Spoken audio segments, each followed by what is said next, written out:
Fat ഈ മീനുകളിൽ മാത്രമേ ഉള്ളൂ.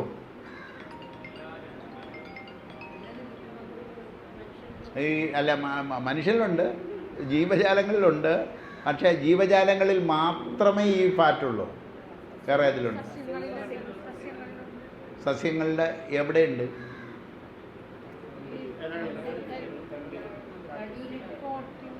തേങ്ങ ആട്ടിയാൽ എന്ത് കിട്ടും?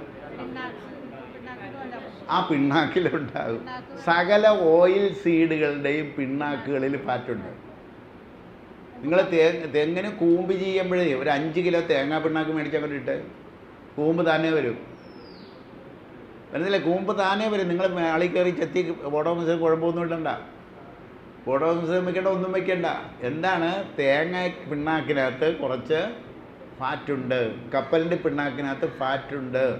ഏത് പിണ്ണാക്കുകളിലും ഫാറ്റുണ്ട്. അപ്പോൾ 2 സാധനങ്ങൾ നമുക്ക് ഈ വാക്സ് കോട്ടിങ്ങിന് വേണ്ടി കൊടുക്കാം. ജീവികളുടെ ഉച്ഛിഷ്ടങ്ങൾ, വേസ്റ്റുകൾ കമ്പോസ്റ്റാക്കി കൊടുക്കാം. ഇതിന് ഏത് കമ്പോസ്റ്റാണ് ചെയ്യേണ്ടത്? കാർബൺ കമ്പോസ്റ്റിംഗ് എന്ന് പറയുന്നൊരു കമ്പോസ്റ്റിംഗ് ഡെവലപ്പ് ചെയ്തിട്ടുണ്ട്. ഇതിനു വേണ്ടി മാത്രമാണ് ചെയ്തത്. 8 മാസം പണിയെടുത്തിട്ടാണ് അത് ഉണ്ടാക്കിയത്.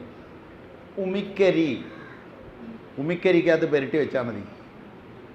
ഏത് ബാഡ് സ്മെല്ലുണ്ടാകുന്ന, ദുർഗന്ധമുണ്ടാകുന്ന വേസ്റ്റും നിങ്ങൾ ഉമിക്കരിക്കകത്ത് പുരട്ടി അവിടെ വെച്ചാൽ ബാഡ് സ്മെല്ല് വരില്ല. ബാക്ടീരിയ വരികയും ചെയ്യും, കമ്പോസ്റ്റ് ആകുകയും ചെയ്യും. സ്മെല്ല് വെളിയിലേക്ക് വരില്ല. ചാരം പറ്റില്ല. ചാരത്തിന് എന്താ കുഴപ്പം? അതിനകത്തെ കാർബൺ മുഴുവൻ കത്തിപ്പോയി. ആക്ടിവേറ്റഡ് കാർബൺ, അതിൻ്റെ ആക്ടിവേറ്റഡ് കാർബൺ എന്ന് പറഞ്ഞാൽ ജീവനുള്ള കാർബണിൻ്റെ സ്വഭാവം എന്താ? സകല സ്മെല്ലുകളെയും അബ്സോർവ് ചെയ്ത് വയ്ക്കും. ഉമിക്കരി ഉപയോഗിച്ചിരുന്നു. മുഴുവൻ കത്തിയിട്ടില്ല. ഉമിക്കരി മുഴുവൻ കത്തുന്നില്ല. ഉമിക്കരി കുറേ നേരം കൂടി കത്തിയാലേ ചാരായി. ഇപ്പം ചിരട്ടക്കരി നമ്മൾ ഒലയിൽ കൊല്ലൻ ഉപയോഗിക്കുന്നില്ലേ? കത്തിക്കാനായിട്ട് ഉപയോഗിക്കുന്നില്ലേ? അതേസമയം ആ ചിരട്ടക്കരി കത്തി ചാരായി കഴിഞ്ഞാൽ പിന്നെ കത്തിക്കാൻ പറ്റുമോ? കത്തിക്കാൻ പറ്റില്ല. മനസ്സിലായില്ല? ഹാഫ് ഡെഡാണത്. അപ്പം ഉമിക്കരിക്കകത്ത് പുരട്ടി വെച്ചാൽ, ഉമിക്കരിക്കകത്ത് പുരട്ടി വെക്കുകയാണെങ്കിൽ ഒരു സ്മെല്ലും വെളിയിലേക്ക് വരില്ല. ഞാൻ പട്ടി ചത്തിട്ട് ഉമിക്കരിക്കകത്ത് കിടത്തി പട്ടിയെ കമ്പോസ്റ്റ് ആക്കിയിട്ടുണ്ട്.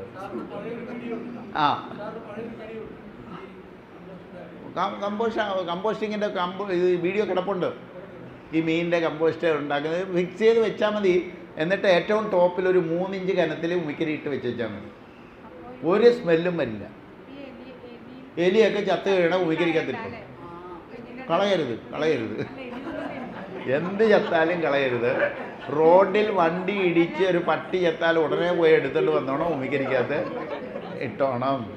തൊരപ്പനെ പിടിക്കണ കാര്യമാണ്. തൊരപ്പൻ അല്ല, പിടിച്ചു കഴിഞ്ഞാൽ ആ തൊരപ്പനെ തന്നെ ആ കുഴിക്കകത്ത് ഇട്ടേക്കാമെങ്കിൽ അവരവിടെ നിന്ന് കടക്കും. കാക്ക വരാതിരിക്കാൻ എന്താ ചെയ്യുക? കാക്കയുടെ തൂവല് അസൈൻ.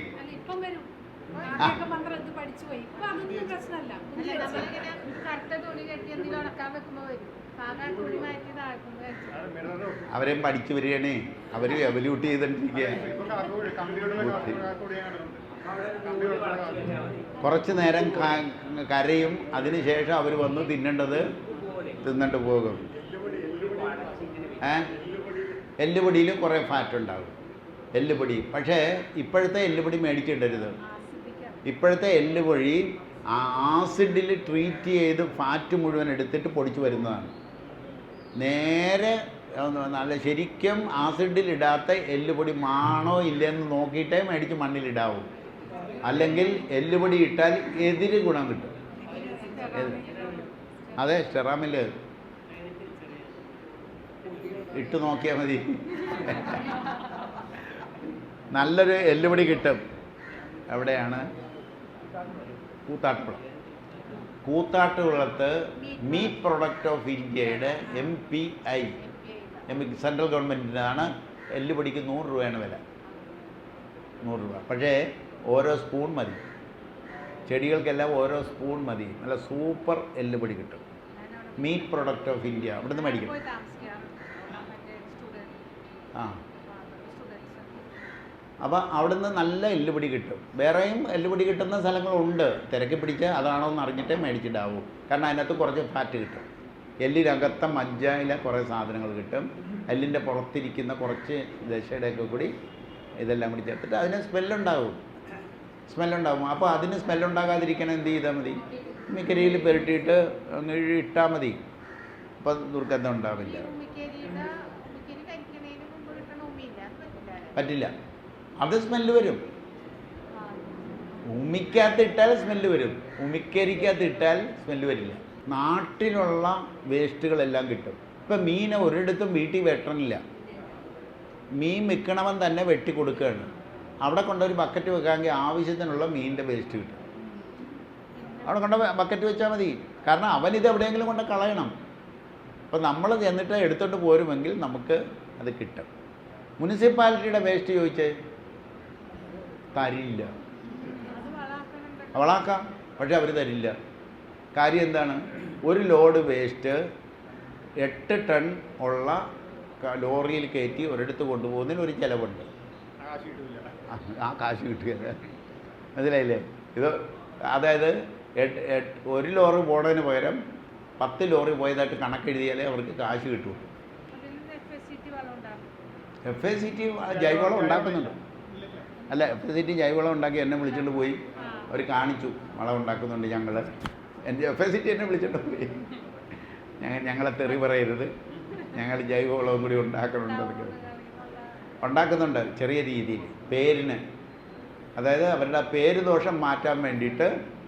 എന്താ അവരുടെ പേര് ദോഷം?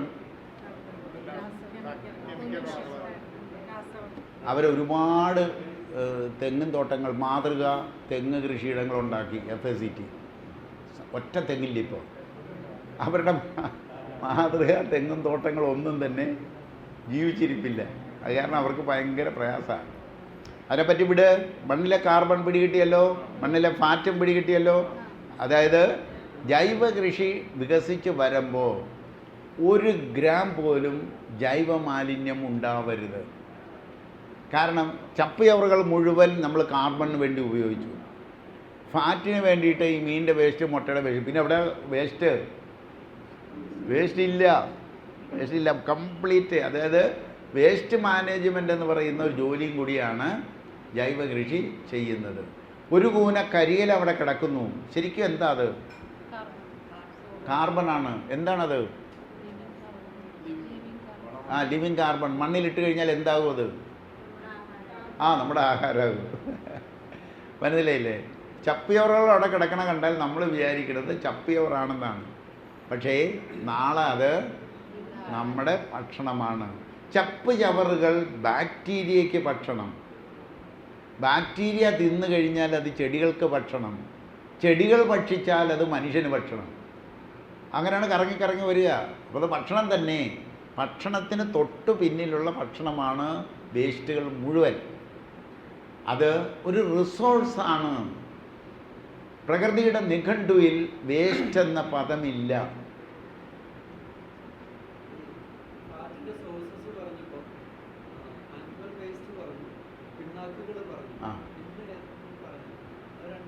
അത് രണ്ടുകൊണ്ട് മെയിനായിട്ടുള്ള സാധനം. അല്ലെങ്കിൽ ഓയിൽ എവിടെ നിന്ന് വരുന്നു എടുക്കാം. അല്ലാതെ ഞാൻ പോയി നോക്കിയിരുന്നു. ഓയിൽ പാം കൊല്ലത്ത് ഒരു 3000 ഏക്കർ പാം ഓയിലിൻ്റെ ഫാക്ടറിയും കൃഷിയുമായിട്ട് നടക്കുന്ന സ്ഥലത്ത് പോയിരുന്നു. അവർ 2 വിധത്തിലുള്ള എണ്ണ ഉണ്ടാക്കുന്നുണ്ട്. Palm oil. ഒന്ന് ഈ ഇതിൻ്റെ തൊണ്ടിൽ നിന്ന് എടുക്കുന്ന എണ്ണയുണ്ട്. അതായത് പാമിൻ്റെ തേങ്ങയുടെ ചുറ്റുമുള്ള തൊണ്ടിൽ നിന്നും, അതിനകത്ത് ഒരു തേങ്ങയുണ്ട്, അതിൽ നിന്നും എടുക്കുന്ന എണ്ണയുണ്ട്. 2 ഓയിലും തിന്നുന്നുണ്ട് നമ്മൾ. അതായത് തൊണ്ടിലുള്ളതും തിന്നുന്നുണ്ട്, അതിൻ്റെ കായലുള്ളതിലും തിന്നുന്നുണ്ട്. ഇത് രണ്ടിൻ്റെയും കൂടി വേസ്റ്റ് അവിടെ കിടപ്പുണ്ട്, മല പോലെ കിടപ്പുണ്ട്. അതെടുക്കാൻ പറ്റുമോ എന്നറിയാനാണ് ഞാൻ പോയത്. എടുക്കാം. പുഴുമിന്തി നടക്കുന്ന വേസ്റ്റാണ് എന്ന് പറഞ്ഞാൽ എൻ്റെ അർത്ഥം എന്താ? ഏറ്റവും നല്ല വേസ്റ്റാണ്. ചെടികളെ സംബന്ധിച്ച് ഏറ്റവും നല്ല വേസ്റ്റാണ്. അത് പുഴുവാകുന്നതിന് മുമ്പ് എടുത്ത് പ്രോസസ്സ് ചെയ്ത് കമ്പോസ്റ്റാക്കി ചെടിക്ക് കൊടുക്കാൻ കഴിഞ്ഞാൽ. അങ്ങനെ എവിടെയെല്ലാം കിടക്കുന്നു വേസ്റ്റ്, എല്ലാം വേസ്റ്റ്. ഇതെല്ലാം ഈ വേസ്റ്റുകളെല്ലാം മണ്ണിലേക്ക് വരേണ്ടതാണ്. കുഴപ്പമൊന്നുമില്ല. പുഴു ആയിക്കഴിഞ്ഞാൽ നമ്മളെ സംബന്ധിച്ചിടത്തോളം ഒരു പുഴു കൊണ്ട് ഇടാനായിട്ട് വലിയ ബുദ്ധിമുട്ടല്ലേ. മതി, ഉമിക്കരി ഇട്ടാൽ മതി.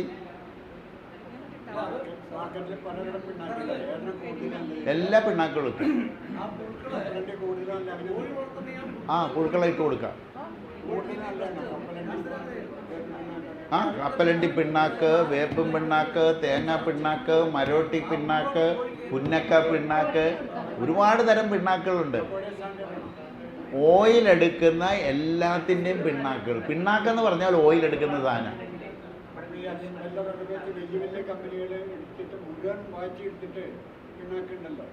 അതിനകത്ത് ഓയിൽ കുറവായിരിക്കും. അതിനകത്ത് കുറവാണ്. ഇപ്പം നിങ്ങൾ തേങ്ങ ആട്ടി ചക്കിലാട്ടി എടുത്ത തേങ്ങ അല്ലെങ്കിൽ എടുത്ത ആ പിണ്ണാക്കിനകത്ത് കുറച്ചേ ഉണ്ടാകും. കപ്പലണ്ടിയിലേക്ക് പിണ്ണാക്കിനകത്തും കുറച്ചുണ്ടാകും. അതുകൊണ്ടാണ് പണ്ട് കാലത്ത് ക്ഷാമം വന്നപ്പോൾ എന്താ തിന്ന് കപ്പലണ്ടി പിണ്ണാക്കല്ലേ പണ്ടേ ചത്തേനെ എന്ന് പറഞ്ഞില്ലേ. കപ്പലണ്ടി പിണ്ണാക്ക് തിന്നിട്ടാണ് ജീവിച്ചത്. അതിനകത്ത് കുറച്ച് ഓയിലുണ്ട്. എന്നാൽ ഇത് എക്സ്പെല്ലറിൽ നിന്ന് എടുത്താൽ നിങ്ങൾക്ക് പിണ്ണാക്ക് കിട്ടില്ല, പൊടിയേ കിട്ടുള്ളൂ. പിണ്ണാക്കിന് പകരം കുറേ പൊടിയായിരിക്കും കിട്ടുക. അതിൻ്റെ കാരണം എന്താ, അതിനകത്തുനിന്ന് കുറേ കൂടി എണ്ണ ഊറ്റിയെടുത്തു. കുറവാണ്.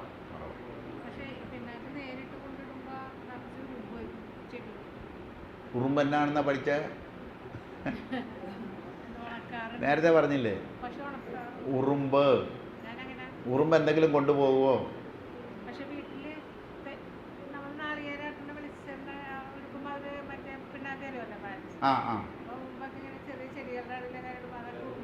അല്ല, പിണ്ണാക്കായിട്ട് ഇടരുത്. വെള്ളത്തിൽ കലക്കുക. ഒരു 5-8 മണിക്കൂർ വെള്ളത്തിലിട്ടേക്കുക. അതിനുശേഷം കലക്കി കോരി ഒഴിച്ചേക്കുക. പിന്നെ കുറച്ച് തരികളെ ഉറുമ്പ് കൊണ്ടുപോകും. ബാക്കി മണ്ണിൽ ലയിക്കും. അത്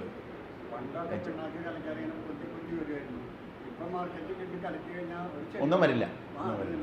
കാരണം എന്താണെന്ന് വെച്ചാൽ ടെക്നോളജി അഡ്വാൻസ് ചെയ്യുമ്പോൾ ഇപ്പം തന്നെ നമുക്ക് ഉമിക്കരി ഇപ്പോൾ ഫ്രീ ആണ്. റൈസ് മില്ലുകളിൽ ഉമിക്കരി വേസ്റ്റ് എന്ന് പറയുന്നത് ഫ്രീ ആണ്. എന്നാൽ ടെക്നോളജി തമിഴ്നാട്ടിൽ ചെന്ന് വെച്ചാൽ നിങ്ങൾ റൈസ് മില്ലിൽ നിന്നും ഉമിക്കരി കിട്ടില്ല. നിങ്ങൾക്ക് തമിഴ്നാട്ടിലെ റൈസ് മില്ലിൽ നിന്ന് കിട്ടുന്ന ചാരായിരിക്കും. കേരളത്തിലുള്ളതിന് ഉമിക്കരി കിട്ടും. കാരണം എന്താ, അവർ അഡ്വാൻസ് ചെയ്തുകൊണ്ടിരിക്കുക. ടെക്നോളജി അഡ്വാൻസ് ചെയ്ത് പരമാവധി ഉമിയിലുള്ള എനർജി എടുത്ത് കത്തിക്കാൻ നോക്കും. നമ്മുടെ ടെക്നോളജി ഓൾഡ് ടെക്നോളജി ആയതുകൊണ്ട് ഉമിക്കരി കിട്ടും. ഉമിക്കരി എത്ര ലോഡ് വേണം, നേരെ അങ്കമാലിയിലേക്ക് പോയാൽ മതി, ഫ്രീ ആയിട്ട് കിട്ടും. അതൊരു വേസ്റ്റാണ്, ഇതൊരു വേസ്റ്റാണ്. 2 വേസ്റ്റും കൂടി ചേർന്നാൽ ഉപയോഗിക്കാം. ചിരട്ടക്കരിക്ക് രൂപ എത്രയാണെന്ന് അറിയാമോ വില? അല്ലല്ല, അങ്ങനെ ഉണ്ടാക്കാൻ പറ്റില്ല. കാരണം എന്താണെന്ന് വെച്ചാൽ ഈ ചിരട്ടക്കരിയുടെ വലിപ്പം എത്രയാണ്? 1 ഇഞ്ചൊക്കെ വരില്ലേ? 1 ഇഞ്ച് വരും, 1/2 ഇഞ്ച് വരും, 4 ഇഞ്ച് വരും. പല ഷേപ്പല്ലേ. ഉമിക്കരിയുടെ ഷേപ്പ് എന്താ? യൂണിഫോം. അപ്പോൾ ഈ യൂണിഫോം ഉള്ള കാർബണാണ് ഇതെല്ലായിടത്തും പെരുടാൻ ഉപകരിക്കുക. ചിരട്ടക്കരിക്കകത്ത് ഇട്ടാൽ ചിലപ്പോൾ അതിൻ്റെ ഇടയിൽ കൂടി സ്മെല്ല് വരും. പിടികിട്ടിയില്ലേ? ജൈവ കൃഷി ഡെവലപ്പ് ചെയ്ത് വരുമ്പോൾ ഞാൻ പറഞ്ഞില്ലേ, 1 ഗ്രാം ഒരു വേസ്റ്റും ഉണ്ടാവില്ല. ആ രീതിയിൽ അതിനെ മാറ്റിയെടുക്കണം. മനുഷ്യൻ്റെ മൂത്രം പിടിക്കണ കഥ ഞാൻ പറഞ്ഞതല്ലേ നിങ്ങൾ? മൂത്രം പിടിച്ച് ഉമിക്കരി പിടിക്കാം. ഉമിക്കരിയിൽ മൂത്രം പിടിച്ചെടുക്കാം. ഒരുപാട് മലത്തിൻ്റെയും ചെയ്തു, മൂത്രത്തിൻ്റെയും ട്രയൽ ചെയ്ത് വെച്ചിരിക്കുക. ഇനി അതിനെ ഒരു കക്കൂസാക്കി ഡിസൈൻ ചെയ്ത് നടപ്പിലാക്കണമെന്ന് മാത്രമേ ഉള്ളൂ. കാരണം അത് 1-ാം തരം വളമാണ്. 1-ാം തരം വളം. അപ്പം അതിന് നമുക്ക് മാറ്റിയെടുക്കണം. അതിനാണ് ജൈവകൃഷി. ജൈവകൃഷി എന്ന് പറഞ്ഞാൽ ചാണകവും ചാരവും പച്ചിലയും ഇട്ട് കുറച്ച് വിഷമില്ലാത്ത പച്ചക്കറി ഉണ്ടാക്കാനല്ല. കാരണം ഈ വളം കൊണ്ടുപോയി മണ്ണിലേക്ക് ഇട്ടാൽ മണ്ണിൽ വെള്ളം പിടിച്ചു നിർത്താനുള്ള കപ്പാസിറ്റി കൂടുമോ കുറയുമോ? കൂടില്ലേ? അപ്പോൾ വാട്ടർ ഹാർവെസ്റ്റിങ് കൂടി നടക്കില്ലേ ജൈവകൃഷി? ഇത് വേസ്റ്റ് മാനേജ്മെൻറ്റ് മാത്രമല്ല, വാട്ടർ ഹാർവെസ്റ്റിംഗ് കൂടി ജൈവ കൃഷി ചെയ്യും. ആ ഡിപ്പാർട്ട്മെൻറ്റേ വേണ്ട. നമുക്കിപ്പോൾ വേസ്റ്റ് മാനേജ്മെൻറ്റിൻ്റെ ഒരു ഡിപ്പാർട്ട്മെൻറ്റിന് തന്നെ ആവശ്യം ഇവിടെ ഇല്ല. ഒരു കാര്യം ചെയ്താൽ മതി, ജൈവ കൃഷി വേണ്ട രീതിയിൽ പ്രൊമോട്ട് ചെയ്താൽ മതി. വേണ്ട രീതിയിൽ പ്രൊമോട്ട് ചെയ്യുമെങ്കിൽ ഒരു അനാവശ്യം ഒരു വേസ്റ്റ് മാനേജ്മെൻ്റ് എന്ന് പറഞ്ഞിട്ട് ഒരാവശ്യവും ഇല്ല. വേസ്റ്റ് ഒഴിവാക്കി കിട്ടും. വേസ്റ്റ് മുഴുവൻ കൂടി അവിടെ ഇവിടെയൊക്കെ കിടന്നിട്ട് മാലിന്യമാക്കി രോഗങ്ങൾ ഉണ്ടാക്കിക്കൊണ്ടിരിക്കുന്നു. മണ്ണിലെ ഫാറ്റ്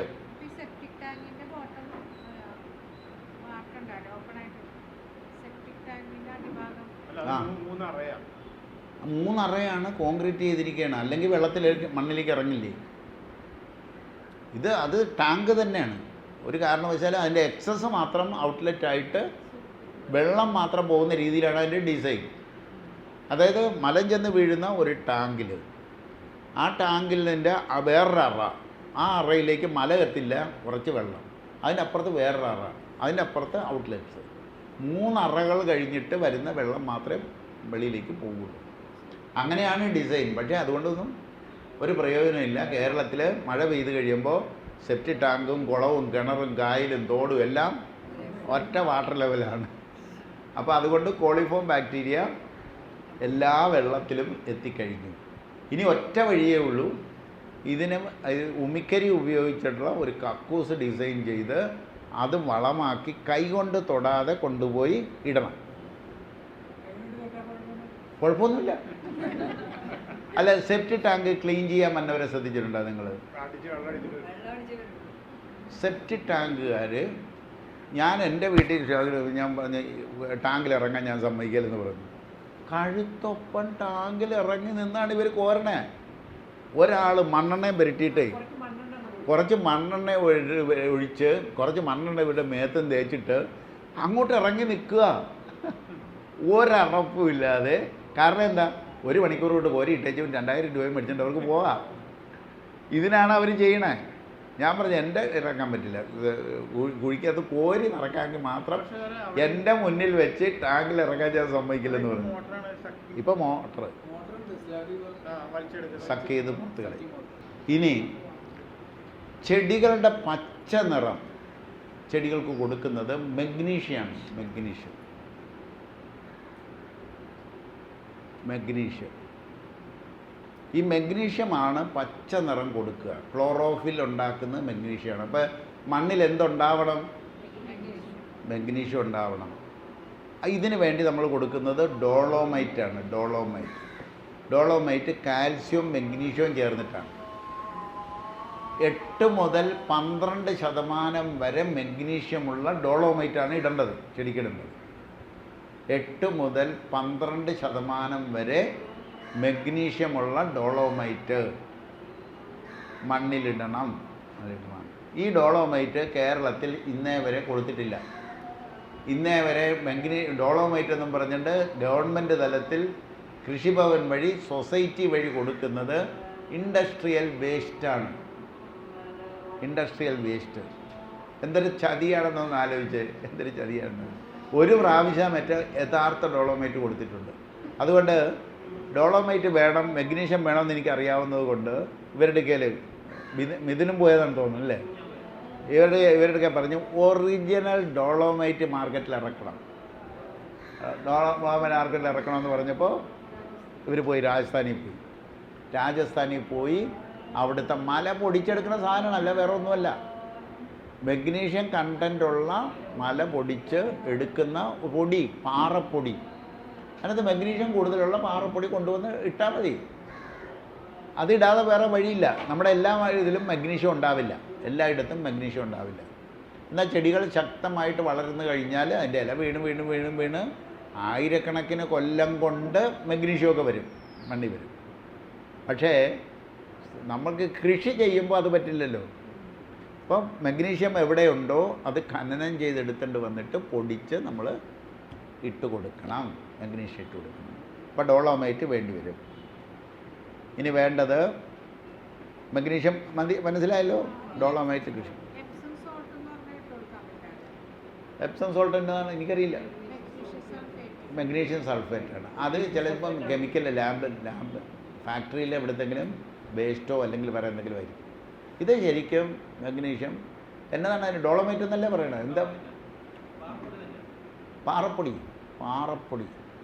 അവരവിടെ ചെന്ന് നിന്നിട്ട് എനിക്ക് പടം അയച്ചു തന്നു. അപ്പോഴാണ് നമ്മൾ കേട്ടിപ്പണ ഇതുണ്ട്. അത് അവിടെ മാത്രമല്ല, മഹാരാഷ്ട്രയിലും ഉണ്ടെന്ന് തോന്നുന്നല്ലേ? മഹാരാഷ്ട്രയിലും ഉണ്ട്. ആ, മാർക്കറ്റിൽ ഇറക്കി. ആര്? അതെ, അത് ചിലപ്പോൾ കെമിക്കലായിരിക്കും. അതെ, അത് കെമിക്കലായിരിക്കും.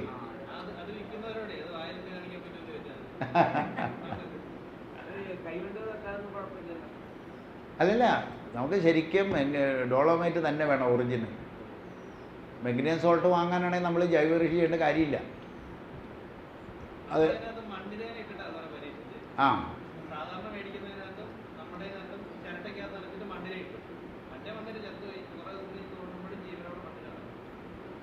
അപ്പം അത് ശരിക്കും മണ്ണ്, പാറ പൊടിഞ്ഞ മണ്ണ്, അതിൽ മഗ്നീഷ്യം കൂടുതലുള്ള പാറ എടുത്ത് പൊടിച്ച് കൊണ്ടുവന്ന് ഇടുന്നു. ഇവിടെ ഇല്ല. ഇവിടെ അങ്ങനെ മഗ്നീഷ്യം കണ്ടന്റ് ഉള്ള പാറയില്ല. എന്താ? വെള്ളം. അല്ല, ഇത് എന്നാത്തിനാ പോണെന്നറിയില്ലേ? മാർബിൾ പീസ് അല്ല, മാർബിളല്ല ഇത്. ഇതെന്തിനാ പോണെന്നറിയില്ലേ? ആ, മുഖത്തിടുന്ന പൗഡർ. ആ, ടാൽക്കം പൗഡറിലൊക്കെയാണ് ലാർജ് സ്കെയിലിൽ പോയിക്കൊണ്ടിരിക്കുന്നത്. മണ്ണ് പൊടിച്ചിട്ടാണ് ഈ മുഖത്ത് പൂശണത്. എന്നിട്ട് പ്രകൃതിക്കാർ മണ്ണ് പുരട്ടുന്നതിന് തെറിയും പറയും. മുഖത്തെ അടിക്കുന്നതിന് കുഴപ്പമൊന്നുമില്ല. അപ്പോൾ അതായി പിന്നെ വേണ്ടത്, മണ്ണിൽ വേണ്ടത് ഫോസ്ഫറസ് വേണം. ഫോസ്ഫറസ്, മണ്ണിന് ഫോസ്ഫറസ് വേണം. അതായത് plant generating capacity of the soil. അതായത് ചെടി വളരാനുള്ള കരുത്ത് മണ്ണിന് കൊടുക്കേണ്ട ആള് ഫോസ്ഫറസാണ്. ജീവൻ്റെ ആധാരം എന്ന് പറയുന്നത് ഫോസ്ഫറസാണ്. അപ്പോൾ ഫോസ്ഫറസാണ് ആദ്യം മണ്ണിലേക്ക് വീഴേണ്ടത്. ഇത് എങ്ങനെ നമുക്ക് കൊടുക്കാൻ പറ്റുമെന്നുള്ളത്. എല്ലുപൊടിയിലുണ്ട് ഫോസ്ഫറസ് കുറവുണ്ട്. എല്ലുപൊടിയിൽ കൊടുക്കാം. വേറെ എങ്ങനെ കൊടുക്കാം? മരം കത്തിയ ചാരം പറ്റില്ല. കത്തിക്കരുതെന്നല്ലേ പറഞ്ഞേ? കത്തിക്കരുത്.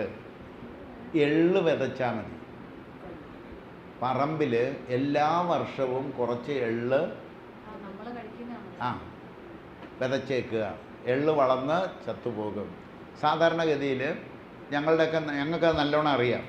കാരണം ചേർത്തല പോലെയുള്ള മണ്ണിൽ, പഞ്ചസാര മണ്ണിൽ ആദ്യം കിളുത്ത് വരുന്ന പൊക്കമുള്ള ചെടി എന്ന് പറയുന്നത് കാട്ടുള്ളാണ്. കാട്ടുള്ള വ്യാപകമായിട്ട് കിളുക്കും. ആ കാട്ടുള്ള വീണ് മണ്ണിന് ഫോസ്ഫറസ് ഉണ്ടാകുകയും പുതിയ പുതിയ ചെടികൾ ഉണ്ടായി വരികയും ചെയ്യും. എള്ളും പിണ്ണാക്കും ഉപയോഗിക്കാം. എള്ളും പിണ്ണാക്കും ഉപയോഗിക്കാം. പക്ഷേ അത് കാലിത്തീറ്റയായിട്ട് പോയിക്കൊണ്ടിരിക്കുന്ന സാധനമാണ്. വിലയും കൂടുതലായിരിക്കും. അതേസമയം നമുക്കിപ്പോൾ 1/2 ഏക്കർ അല്ല 1 ഏക്കറുള്ളൊരു മണ്ണിലേക്ക് ഒരു 1/2 കിലോ എള്ള് വിത്ത് മേടിച്ചിട്ട് പറമ്പിൽ എറിഞ്ഞു കൊടുത്താൽ ഇത് തിരിച്ചു കൊണ്ടുവരാം. എള്ള് വെറുതെ മഴ തുടങ്ങുന്ന മഴ ആരംഭത്തിന് അങ്ങോട്ട് എറിഞ്ഞു കൊടുത്താൽ മതി. മുളയ്ക്കും. അത് മുളച്ച് വളർന്ന് വലുതായി എള്ളുമായിട്ട് തിരിച്ചു വന്നോളും. മണ്ണിലേക്ക് അത് ചേർന്ന് കൊള്ളും. അപ്പോൾ ഫോസ്ഫറസ് ഫോർമേഷൻ അവിടെ ഓട്ടോമാറ്റിക്കായിട്ട് നാച്ചുറൽ പ്രോസസ്സിലൂടെ നമുക്ക് കൊണ്ടുവരാം.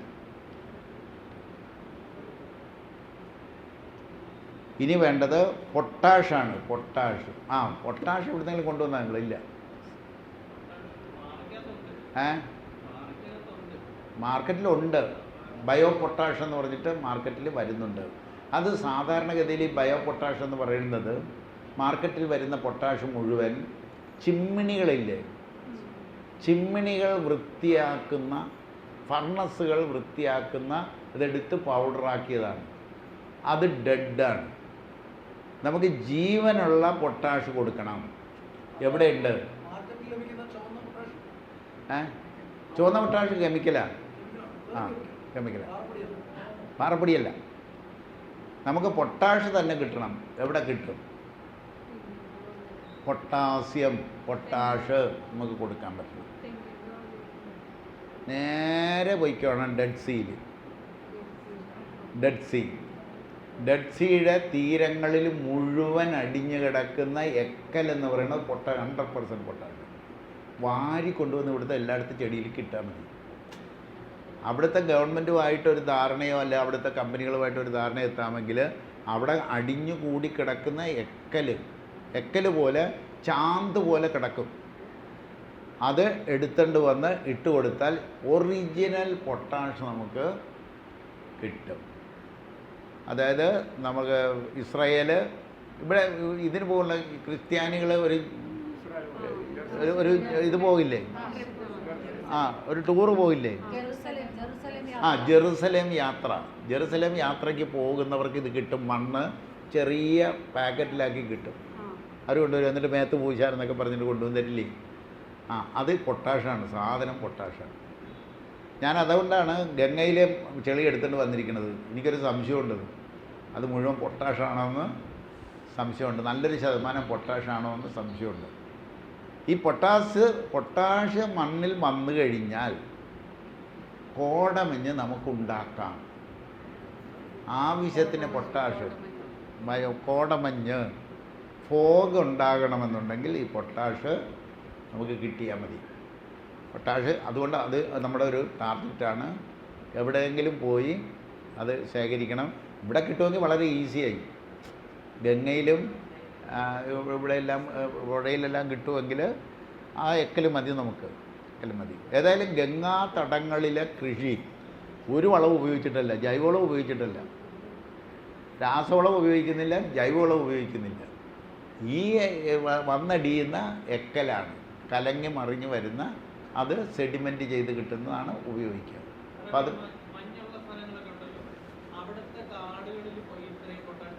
കാണും.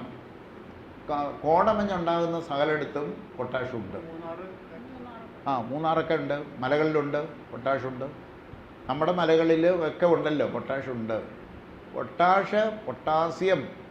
പൊട്ടാസ്യം സോളുബിളൈസിങ് ബാക്ടീരിയ, KSB എന്ന് പറയും. K എന്ന് പറഞ്ഞാൽ പൊട്ടാസ്യമാണ്, പൊട്ടാഷ്. സോളുബിളൈസിങ് ബാക്ടീരിയ മേടിക്കാൻ കിട്ടും. KSB മേടിക്കാൻ കിട്ടും. ഈ KSBയും ഈ പൊട്ടാഷും കൂടി ഇട്ട് കൊടുത്താൽ ഈ പൊട്ടാസ്യത്തിനെ ചെടികൾക്കും ഫംഗസിനും വലിച്ചെടുക്കാൻ പരുവത്തിന് ഈ ബാക്ടീരിയ അതിനെ ഉടച്ചു മാർക്കും. നമ്മൾ ഫാറ്റ് ഉടച്ചു വാർക്കും എന്ന് പറഞ്ഞില്ലേ, അതേമാതിരി തന്നെ പൊട്ടാസ്യത്തിന് ഉടച്ചു വാർത്താലേ ചെടിക്ക് എടുക്കാൻ പറ്റുള്ളൂ. ആ ചെടികൾ എടുത്തു കഴിഞ്ഞാൽ ഈ പൊട്ടാസ്യത്തിൻ്റെ തന്നെ സ്മോൾ പാർട്ടിക്കിൾസ് എന്ന് പറഞ്ഞാൽ പെർക്ക് എന്ന് പറയും, പൊട്ടാസ്യം പെർക്സ് അന്തരീക്ഷത്തിലേക്ക് ചെടികൾ വിടും, ഫംഗസും വിടും. ഇത് രണ്ടും കൂടി ചേർന്നിട്ടാണ് കോടമഞ്ഞ് ഉണ്ടാകുക, കാർമേഘം ഉണ്ടാകുക. ഈ കാർമേഘം ഉണ്ടാക്കാൻ എന്താ ഇത്ര ബുദ്ധിമുട്ട്? കാലാവസ്ഥ തിരിച്ചു പിടിക്കാം ജൈവ കൃഷിയിലൂടെ കാലാവസ്ഥ തിരിച്ചു പിടിക്കുകയും ചെയ്യാം. കൃഷി നിലനിൽക്കണമെന്നുണ്ടെങ്കിൽ കാലാവസ്ഥ തിരിച്ചു പിടിക്കണ്ടേ? കാലാവസ്ഥ കൂടി തിരിച്ചു പിടിക്കാൻ ഈ പൊട്ടാഷ് കൊടുക്കാൻ പറ്റും. ഇനി എന്താ വേണ്ടത്? ഇതൊക്കെ അവിടെ ഇവിടെയൊക്കെ കിടപ്പുണ്ട്.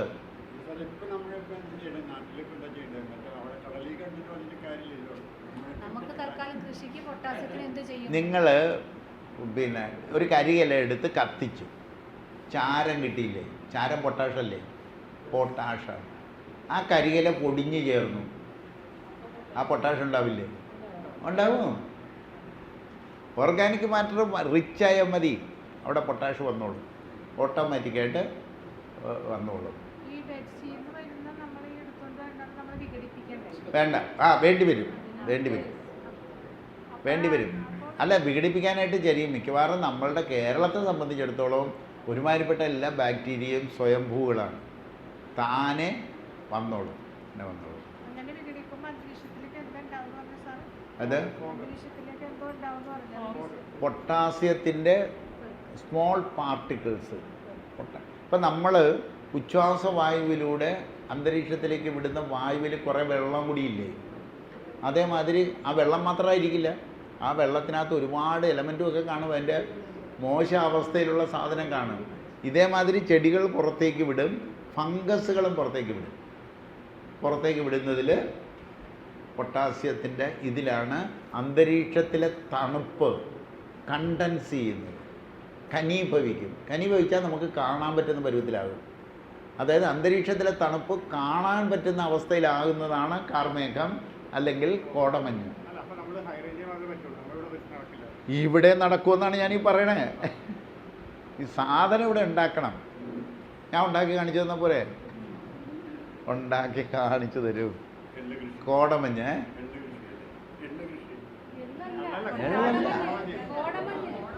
കോടമഞ്ഞ് കൃഷി ഉണ്ടാക്കി കാണിച്ചു തന്നാൽ പോരെ എന്നാണ് ഞാൻ ചോദിച്ചത്. കോടമഞ്ഞ് ഉണ്ടാക്കും. അപ്പോൾ നിങ്ങൾ പൊട്ടാസ് എത്തിക്കാമെങ്കിൽ ഇപ്പം ഞാൻ ബയോ പൊട്ടാഷാണ് മേടിച്ച് ഇടണേ. ബയോ പൊട്ടാഷ് പോരാ, എനിക്ക് ചാക്ക് കണക്കിന് വേണം. ബയോ പൊട്ടാഷ് ഒരു കിലോയൊക്കെ മേടിച്ചിട്ടാണ് ഇടണേ, അത് പോരാ.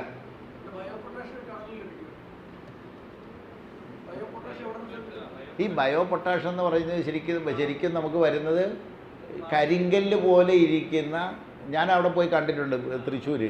അയാൾ പറഞ്ഞു എത്ര വേണമെങ്കിലും തരാം സാറേ എന്ന് പറഞ്ഞ് വിളിച്ചിട്ട് പോയി കാണിച്ചു. ഇത് ഈ ഫർണസിനകത്ത് നിന്നും കുത്തി ഫർണസ് വൃത്തിയാക്കുമ്പോൾ കിട്ടുന്ന സാധനം എന്ന് പറഞ്ഞാൽ ചാരം തന്നെ. അത് നമുക്കത് പോരാ, നമുക്ക് ബയോ പൊട്ടാഷ് ഒറിജിനൽ ജീവനുള്ള പൊട്ടാഷ് കിട്ടും. നേരത്തെ ജീവനുള്ള കാർബൺ പറഞ്ഞില്ലേ, അതായത് ഒരു ജീവനുള്ള കാർബൺ പോലെ തന്നെ ലിവിങ് കാർബൺ പോലെ തന്നെ ലിവിങ് പൊട്ടാഷ് കിട്ടണം. അത് മണ്ണിൽ കിട്ടും. അത് വരുമ്പോഴാണ് കൃഷിയുടെ വിളവ് എത്ര വേണം എന്ന് തീരുമാനിക്കാൻ പറ്റുന്നത്. നമുക്ക് തീരുമാനിക്കാം വിളവ് എത്ര വേണം. ഇതിപ്പോൾ പൊട്ടാസ്യം ക്ലോറൈഡാണ്. പൊട്ടാസ്യം ക്ലോറൈഡാണത്. അറിയില്ലത്, ഇട്ടു നോക്കണം. അതെ, ഇന്ദുപ്പിനൊക്കെ എന്ത് വിലയാണ്.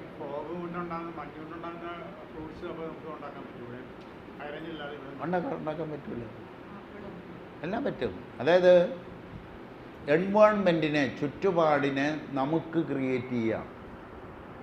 അതിന് യാതൊരു സംശയം ആർക്കും വേണ്ട. നമ്മൾ വിചാരിച്ചാൽ, ബുദ്ധിപൂർവം ഇടപെട്ടാൽ എൻവയോൺമെൻറ്റിനെ നമുക്ക് ക്രിയേറ്റ് ചെയ്യാം. കോടമഞ്ഞ് ഉണ്ടാക്കുന്നത് ആരാണ്? പ്രകൃതിയല്ലേ. നമ്മളാരാണ്? പ്രകൃതിയല്ലേ. അതല്ലേ ഡെഫിനിഷൻ പഠിച്ചേ. ഞാൻ പ്രകൃതിയാണ് എന്ന് പഠിച്ച ഒരാൾക്ക് പ്രകൃതി ചെയ്യുന്നത് എന്തും ചെയ്യാൻ പറ്റണ്ടേ? പ്രകൃതിയല്ലേ കോടമഞ്ഞ് ഉണ്ടാക്കണേ. അങ്ങനെ നമുക്കും വിചാരിച്ചാൽ കോടമഞ്ഞ് ഉണ്ടാക്കാം. നമ്മൾ വിചാരിക്കണില്ല, ചെയ്തു നോക്കണില്ല. ഇല്ല, എവിടെയും ഉണ്ടാവും. ഇപ്പോൾ ആമസോൺ വനാന്തരങ്ങൾ ഹൈറേഞ്ച് അല്ല, സീ വാട്ടർ ലെവലാണ്. സീ വാട്ടറിൻ്റെ ലെവലിലാണ് ആമസോൺ വനാന്തരങ്ങളുടെ നല്ലൊരു ഭാഗവും ആണ്. അവിടെ കാർമേഘം താനെ ഉണ്ടായി താനെ പെയ്യുന്നതാണ്. അല്ല, ഇത് തമ്മിൽ വലിയ കാര്യമായ വ്യത്യാസമൊന്നുമില്ല. ഇത് കൂടുതലുണ്ടായാൽ കാർമേഘമായി. അതായത് ഒരു മഴക്കാടിൻ്റെ ജോലി, ധർമ്മം എന്ന് പറയുന്നത് അവിടെ തന്നെ കാർമേഘമുണ്ടാക്കി അവിടെ തന്നെ പെയ്യലാണ്. ആ ഒരു സാഹചര്യത്തിലേക്ക് ഭൂമിയുടെ ഓരോ ഭാഗവും ഓരോ കാലഘട്ടത്തിൽ ആയിത്തീരണം. അങ്ങനെ ആയിക്കഴിഞ്ഞാൽ പിന്നെ കാലാവസ്ഥ ഈ കാലവർഷം വരില്ല. കേരളത്തെ സംബന്ധിച്ചിടത്തോളം ഇവിടെ മഴക്കാടായി മാറേണ്ട സമയം കഴിഞ്ഞു. ഇനി മഴക്കാടുണ്ടാക്കിയില്ലെങ്കിൽ അനുഭവിക്കേണ്ടി വരേണ്ടത് നമ്മൾ തന്നെയാണ്. കാരണം പ്രകൃതിക്ക് വേറെ ഒരു പ്രദേശം മഴക്കാടാക്കി മാറ്റേണ്ടതുണ്ട്. ഇത്രയും നാൾ നിങ്ങൾക്ക് കാലവർഷം തന്നു, തുലാവർഷം തന്നു, ഇടമഴ തന്നു, വേനൽ മഴ തന്നു, എല്ലാം തന്ന് പ്രകൃതി പറഞ്ഞതാണ് കാടാക്കിക്കോ, സെൽഫ് സസ്റ്റൈനബിൾ ആക്കിക്കൊള്ളണം, സ്വയം നിലനിൽക്കുന്ന സിസ്റ്റമായിക്കൊള്ളണം. കുറേ നാൾ കഴിഞ്ഞാൽ അവ മാറും. പിന്നെ വരുന്ന മഴയൊന്നും ചിലപ്പോൾ നമുക്ക് താങ്ങാൻ പറ്റാതെ വരും. അതേസമയം സെൽഫ് സസ്റ്റൈനബിൾ സിസ്റ്റമാണെങ്കിൽ ഈ മഴയായിരിക്കില്ല വരിക, നൂല് മഴയായിരിക്കും വരിക. പ്രകൃതി ഇങ്ങനെ വയനാട്ടിൽ മൂടിയ പോലെ മണ്ണിട്ട് മൂടത്തൊന്നുമില്ല. പ്രകൃതി കാട് സ്വാഭാവികമായി ഉണ്ടാക്കിയല്ലേ, സ്വാഭാവിക കാടുണ്ടാക്കിയില്ലേ. ആ കാടിലല്ലേ മഴക്കാടാക്കണേ. അപ്പോൾ അതിനെ സഹായിക്കേണ്ടതല്ലേ നമ്മുടെ ജോലി. എവല്യൂഷൻ്റെ മുന്നോട്ടുള്ള പ്രയാണത്തെ എങ്ങനെ സഹകരിക്കണം? സർവാത്മന സഹകരിക്കേണ്ട ജീവിയാണ് മനുഷ്യർ. പക്ഷേ എവല്യൂഷൻ എങ്ങോട്ട് പോകണമെന്ന് നോക്കണില്ല, സ്വയം എങ്ങോട്ട് കുഴിയിലേക്കാണോ പോകണമെന്നും നോക്കണില്ല. അങ്ങനെ അതായത് എല്ലാവരും കൂടി കൂട്ട ഓട്ടത്തിലാണ്. എങ്ങോട്ടാണ് ഓടണേ? ഓടിയെത്തുന്നതിൻ്റെ മുൻവശത്ത് ഒരു അഗാധമായ ഒരു ഗർത്തമുണ്ടെന്നോ ആ ഗർത്തത്തിൻ്റെ ആഴവും വലിപ്പവുമോ അത് ചാടിക്കടക്കാൻ പറ്റുന്നതാണോ എന്ന് പോലും നോക്കാതെ എല്ലാവരും കൂടി ഓടുകയാണ്. ഓടിയിട്ട് എവിടെ ചെന്ന് വീഴും? ഈ കുഴിക്കകത്ത് വീണ് എല്ലാവരും ഓരോരുത്തർ ആ കുഴിക്കകത്ത് വീണുകൊണ്ടിരിക്കും. ഇതല്ലേ സംഭവിച്ചുകൊണ്ടിരിക്കണേ? ഒരു പാവിയിൽ ഓടിയെത്തുമ്പോൾ അവിടെ ഒരു വലിയ കുഴിയുണ്ട്. ആ കുഴിക്കകത്ത് വീഴാതിരിക്കാൻ വേണ്ടിയിട്ട് ഓട്ടത്തിൻ്റെ സ്ലോ ആക്കെങ്കിലും വേണ്ടേ? എല്ലാവരും കൂട്ട ഓട്ടത്തിലാണ്, മത്സരിച്ച് ഓടുകയാണ്. എവിടെ പോയി വീഴാനാണ്?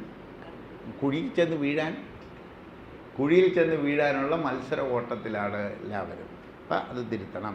ഇനി വേണ്ടത് ഉപയോഗിക്കാം. പക്ഷേ നമ്മൾ പറയുന്നത് കത്തിക്കരുത്. സാർ ചോദിച്ചത് കത്തിക്കരുത്.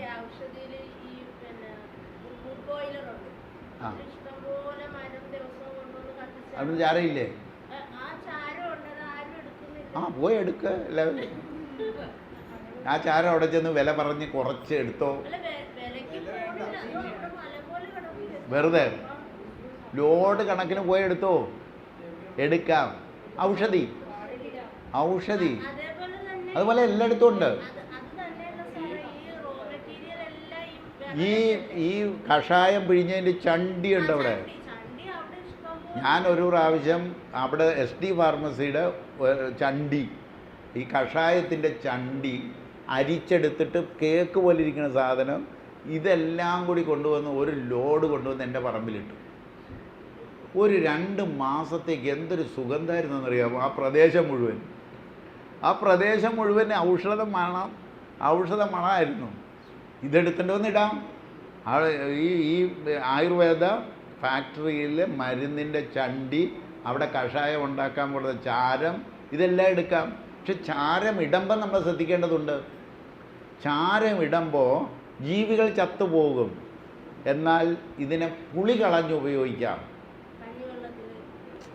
പറമ്പിൽ അവിടെ കൂട്ടി വെച്ചാൽ ഒരു മഞ്ഞും മഴയും വെയിലും കഴിയുമ്പോൾ തട്ടി നിർത്തിക്കോളുക. പുളി കളഞ്ഞ്, അതായത് ജീവികളെ കൊല്ലാത്ത വിധത്തിൽ ഉപയോഗിക്കാം. പറമ്പിൽ അവിടെ കൂന വെച്ചിട്ട് അത് 2-3 മഴയും വെയിലും മഞ്ഞും കഴിയുമ്പോൾ തട്ടി നിരത്താം. കുമ്മായം ഉപയോഗിക്കാം. എങ്ങനെ? കുഴിയാന കൂട് വെക്കുമ്പോൾ കുമ്മായം ഷെഡിനകത്ത് കൂട്ടിയിട്ടേക്കുക. കുറേ കാലം കഴിയുമ്പോൾ അതിനകത്ത് കുഴിയാന വന്ന് കൂട് വെക്കുക. അതെന്താ പറയണേ? ജീവികൾക്കൊരു ദോഷവും വരാത്തതായി കുമ്മായം മാറി. അതിനകത്ത് കാൽസ്യം ഉണ്ട്. ആ കാൽസ്യം കാർബൺ കത്തിച്ച് കളഞ്ഞു. കാൽസ്യം ഉണ്ട്. കാൽസ്യം pH കറക്റ്റ് ചെയ്യും. ജീവികളെ കൊല്ലത്തുമില്ല. അങ്ങനെയാണ് അത് ഉപയോഗിക്കാം. ഒരു കൊല്ലം കഴിയണമെങ്കിൽ അതിനകത്ത് ഇത് കുഴിയാന വരും.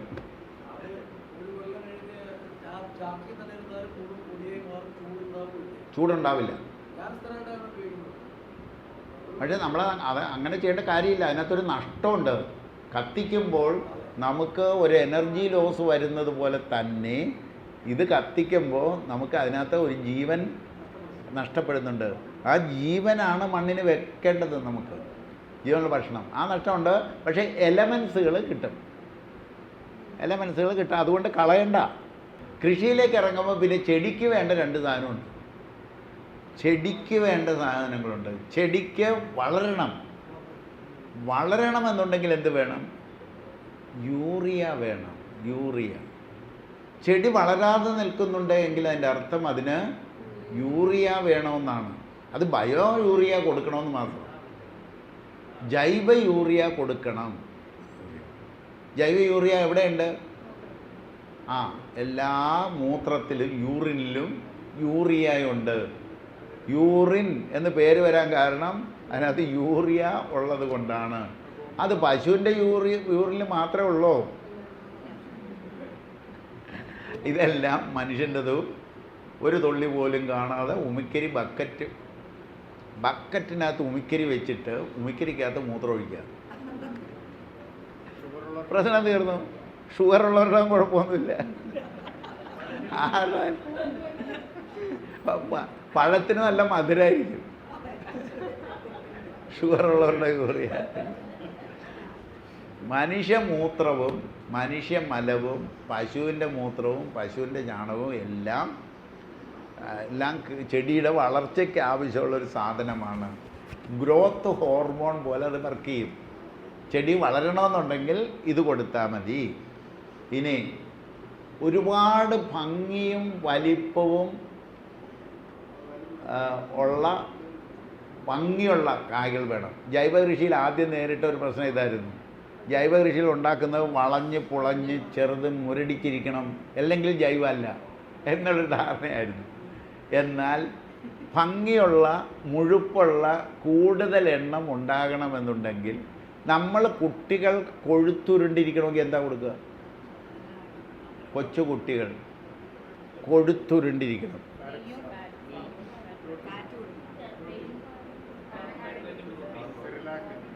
പ്രോട്ടീനാണ് കൊടുക്കുക. പ്രോട്ടീൻ പൗഡർ ഇപ്പോഴും ഇറങ്ങുന്നില്ലേ? പ്രോട്ടീൻ ചെടിക്കും അതാ വേണ്ടത്. പ്രോട്ടീൻ കൊടുക്കണം. ചെടിക്ക് പ്രോട്ടീൻ വേണം. പ്രോട്ടീൻ എവിടെയുണ്ട്? മീനിൻ്റെ വേസ്റ്റ് മീൻ പ്രോട്ടീനല്ലേ? ഇറച്ചിക്കകത്ത് പ്രോട്ടീൻ ഇല്ലേ? ആ കമ്പോസ്റ്റാക്കി വരുമ്പം പ്രോട്ടീൻ വരില്ലേ? അത് കമ്പോസ്റ്റാക്കി ചെടിക്ക് കൊടുക്കണം. പിന്നെ ഏറ്റവും നല്ല പ്രോട്ടീൻ ഏതിലാണ് ഉള്ളത്? ചെടികൾക്ക് വേണ്ട പറ്റിയ പ്രോട്ടീൻ കപ്പലണ്ടി പിണ്ണാക്ക്. ഇത് അനിമൽ പ്രോട്ടീൻ. പ്ലാന്റ് പ്രോട്ടീൻ കപ്പലണ്ടി പിണ്ണാക്ക്. കപ്പലണ്ടി പിണ്ണാക്ക് വളരെ നല്ലതാണ്. കപ്പലണ്ടി പിണ്ണാക്കിന് വലിയ വിലയാണ്. ഇപ്പോൾ തമിഴ്നാട്ടിൽ 24 രൂപയ്ക്ക് കിട്ടും, ഇവിടെ 60 രൂപയാണ് നല്ല പിണ്ണാക്കിന്. എന്താ ചെയ്യേണ്ടത്? തമിഴ്നാട്ടിൽ പോയി മേടിച്ചിട്ട് വന്ന് ഇവിടെ നാട്ടുകാർക്ക് കൊടുക്കണം. അല്ലാതെ വേറെ എന്താ ചെയ്യണം? അത് ചെയ്യാൻ ആളില്ല എന്നുള്ളതാണ്. ഇത് ചെയ്യാൻ ആളില്ല ഇവിടെ. അതായത് തമിഴ്നാട്ടിൽ 24 രൂപയ്ക്ക് കപ്പലിൻ്റെ പിണ്ണാക്ക് കിട്ടും, നല്ല പിണ്ണാക്ക് കിട്ടും. ട്രാൻസ്പോർട്ടും കൂടി ചേർത്തിട്ട് വില മേടിച്ചോ. എന്നാലും 60 രൂപ വരില്ലല്ലോ. ഒരു 3 രൂപ വരുമായിരിക്കും ട്രാൻസ്പോർട്ടിങ് ചാർജസ്. 1 കിലോയ്ക്ക് ഒരു 3 രൂപ വരും, അല്ലെ 4 രൂപ ആയിക്കോട്ടെ. കപ്പലിൻ്റെ പിണ്ണാക്ക് തമിഴ്നാട്ടിൽ നിന്ന് മേടിച്ച് ഇവിടെ കൊണ്ടുവന്ന് കൊടുക്കണമെന്ന് പറഞ്ഞാൽ അതിന് ആളില്ല. എന്നിട്ട് ഇവിടുത്തെ റബ്ബർ പൊടി ചേർത്ത പിണ്ണാക്ക് മേടിച്ച് ചെടിക്കിട്ടേച്ച് ചെടി വളരില്ല എന്ന് പറഞ്ഞിട്ട് വല്ല കാര്യമുണ്ടോ? 60 രൂപ നല്ല പിണ്ണാക്കുകൾ. അതായത് പിണ്ണാക്ക് വെള്ളത്തിലിട്ടാൽ അത് പാല് പോലെ ആകണം. അങ്ങനെ നോക്കി വേണം എടുക്കാൻ. കപ്പലിൻ്റെ പിണ്ണാക്ക് എടുത്ത് വെള്ളത്തിലിട്ടാൽ ഒരു പിറ്റേ ദിവസമാകുമ്പോൾ അത് പാല് പോലെ, വെള്ള നിറത്തിൽ പാല് പോലെ ആകുന്ന പിണ്ണാക്കേ മേടിക്കാൻ പാടുള്ളൂ. ഒരു 12 മണിക്കൂർ, അതിൽ കൂടുതൽ വേണ്ട. പുളിപ്പിക്കരുത്. കേരളത്തിൽ പഠിപ്പിക്കുന്ന മുഴുവൻ അതാണ്, പുളിപ്പിച്ച് സ്പ്രേ ചെയ്യാനാണ്. പുളിപ്പിക്കരുത്, കേരളത്തിൽ പുളിപ്പിക്കരുത്. കാരണം കേരളത്തിലെ മണ്ണ് അസിഡിക്കാണ്. നിങ്ങൾ പുളിപ്പിക്കാൻ കൂടി ചെയ്താൽ എന്തായിരിക്കും?